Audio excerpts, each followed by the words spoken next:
ago, I had a dream that I was rollerblading with my daughter in a medieval town, and we came up to this place that looked like a mosque or a church or a synagogue. It was a sacred place. We went in and we saw this enormous room, and my daughter suddenly grew older to 19 years old. And we saw these three beautiful women on the other side of the hall, and my daughter told me, I have to go with them. So she did, she went with them, and then they all three disappeared. This is a big dream for me because 3 months before my daughter had actually died. And it was on Father's Day, and I started looking out at the lake where I was, and I started thinking about her life, how she had caught a virus when she was 1. She was born healthy, but she became one of the first children with a heart transplant.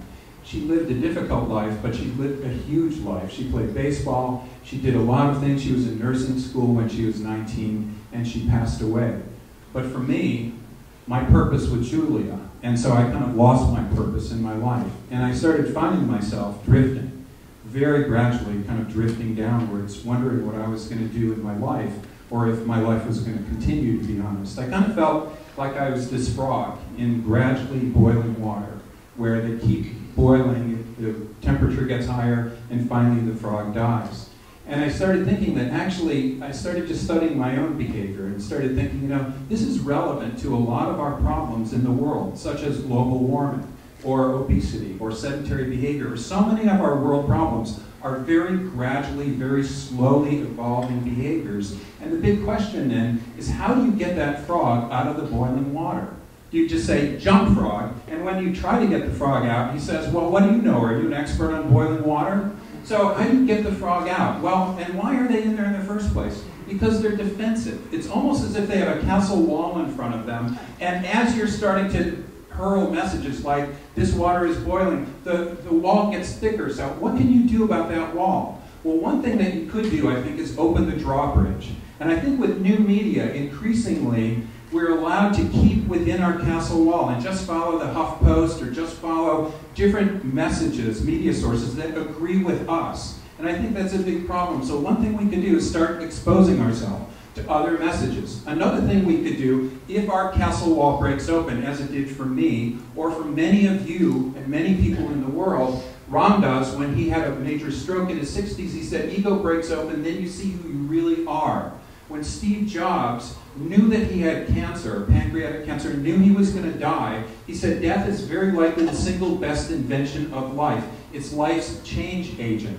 So what he was talking about here is how death actually creates a better and bigger meaning in your life and how important that is. So he was talking about trying to create a purpose or a mission that's bigger than yourself, something that you could leave on your headstone. And while that sounds morbid, it's actually very life-evoking, in my opinion. So, for example, what this is really doing is transcending. It's taking you above your castle wall. It's helping you see things above your own defensive ego or yourself. It's helping you see and communicate and innovate with other people who are also transcendent. Abe Maslow talked about how transcendent people innovate together. Viktor Frankl talked about this as he was in a concentration camp and followed people who had a purpose, who were losing a purpose in their life, and then they died. He talked about the importance of purpose, and now there's a lot of science to purpose in their lives. We know that people who have a purpose are 2.4 times less likely to get Alzheimer's disease, less likely to get a heart attack, less likely to relapse from cocaine abuse, and then finally even have better sex. Elizabeth Blackburn, who was the 2009 Nobel laureate, took a look at purpose in life and found that it actually repairs DNA. It repairs the telomeres at the ends of our chromosomes. So what could we do as scientists and technologists in this room? Well, we could help, hopefully, the world develop a purpose in their lives, a stronger purpose in this very nihilistic world that we are increasingly living in, so that we could improve our lives, our families, and our workplaces. So we could build technology. My own technology that I'm working on is designed to help 1 billion people create a purpose in their lives. So that's my hope, to try to help the frog, in fact 1 billion frogs, jump out of their boiling water to move into a cooler ancient pond, a pond of existence, a pond of truth, so that we can change the world. Thank you.